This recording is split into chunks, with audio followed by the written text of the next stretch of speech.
Et c'est l'heure du main event. Le vrai main event.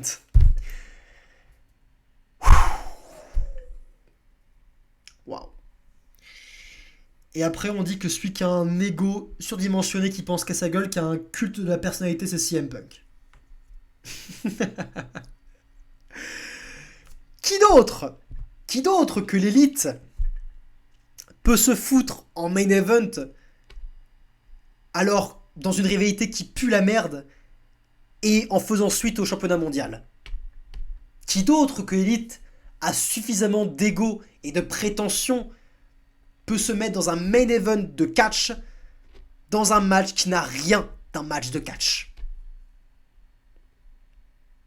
Putain. La ligne de l'élite, on tue le business, elle a à prendre au sens littéral.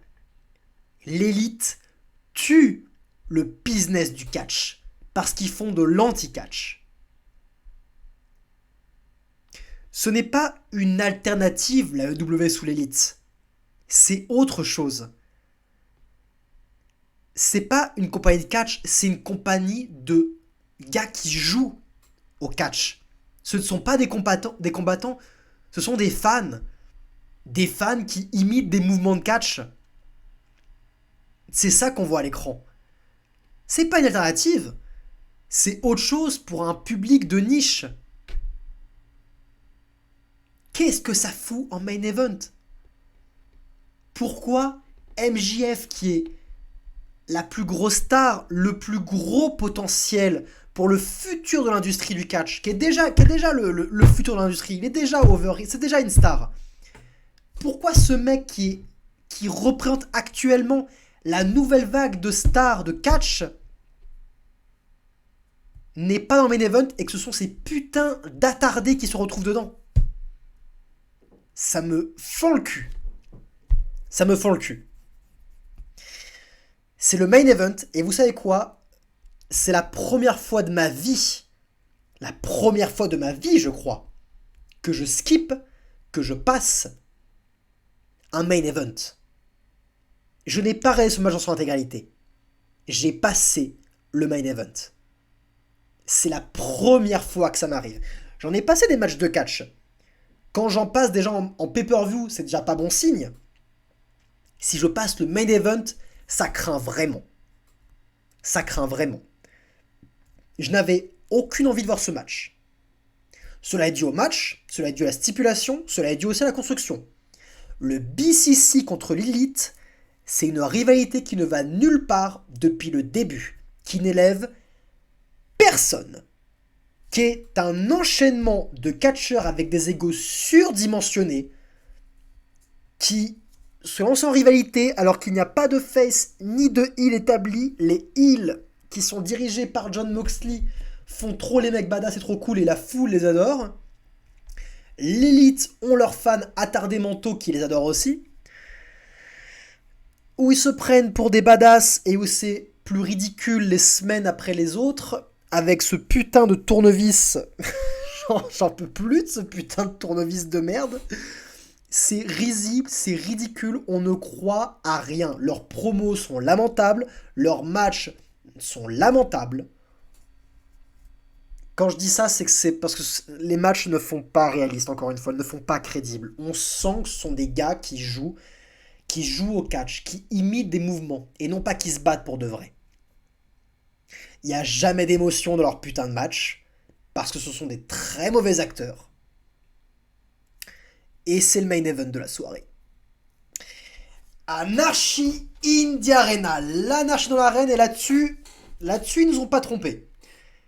C'est l'anarchie dans l'arène. Tout le monde se bat partout. Partout. Il y a 8 personnes qui se tapent dessus dans toute l'arène. Donc il y a des caméras qui coupent tout le temps. On coupe de plan parce qu'on se téléporte dans l'arène, parce qu'il y a plein de choses qui se passent partout. Donc nous, en tant que spectateurs, on n'est jamais concentré sur un seul endroit. On ne peut jamais s'investir sur une seule chose, parce que trop de choses se passent en même temps. On a même la musique du BCC qui est jouée en live. Il y a les gars qui sont en concert avec la batterie et les guitares en live.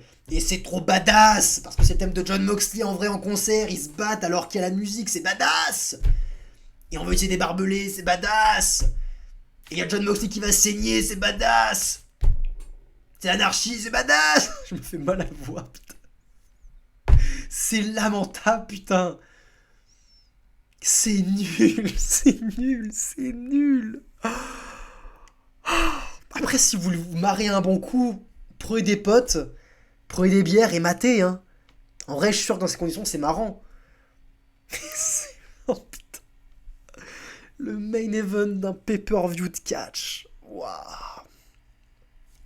Ce qui me fait mal, c'est que quand je vois des gars comme Bryan Danielson et Claudio Castagnoli qui sont de grands catcheurs, d'immenses catcheurs, se retrouver dans cette daube, mais ça me fait tellement mal au cœur. Donc non, j'ai parlé cette merde, puisque voir des mecs qui savent pas se battre, faire semblant de se battre partout dans l'arène sans que je puisse m'investir en n'importe lequel d'eux, c'est pas ma came. Tant mieux si vous, ça vous plaît. Moi, je peux pas, je préfère avoir du temps pour autre chose. Donc je passe. Je suis quand même allé voir la fin. À la fin, j'ai vu qu'il y avait Don Callis sur le ring, donc il était intervenu. Et j'ai vu Konosuke Takeshita qui tournait autour de la rivalité, on s'en rappelle, qui aidait le The Elite, parce qu'ils n'étaient pas d'accord avec ce que faisait le BCC. Takeshita, Konosuke, qui est un babyface unanimement apprécié par les fans de la AEW, et c'est rare. Mais moi, j'aime beaucoup Konosuke Takeshita, je trouve que c'est un très bon catcheur, un très bon potentiel, et encore une fois, un babyface aimé par toute la foule. Il fait l'unanimité, et c'est rare sur deux personnes. Vous savez ce qu'ils ont fait? Ils l'ont tourné heel. Ils ont tourné Konosuke Takeshita heel. Il a aidé le BCC, il a trahi l'élite. Et du coup, le BCC a gagné. J'en peux plus. Ils tiennent un babyface aimé par les gens. Ils en ont très peu. Et ils le tournent heel. Y a rien qui va dans ce match de merde. Y a rien qui va. Rien. Rien du tout. Et j'imagine que l'élite, les Bucks, Adam Page, Omega, ils sont ravis, hein, ils ont fait leur truc, là, ils sont trop contents. Ils ont eu leur spot, la foule a chanté leur nom, ils sont ravis, hein. Ils font rien pour élever le business. Ils sont même en train de tuer un futur babyface, une future personne qui peut être élevée en tant que babyface. Ils ont tué une personne qui peut être aimée. Ils font rien, c'est lamentable.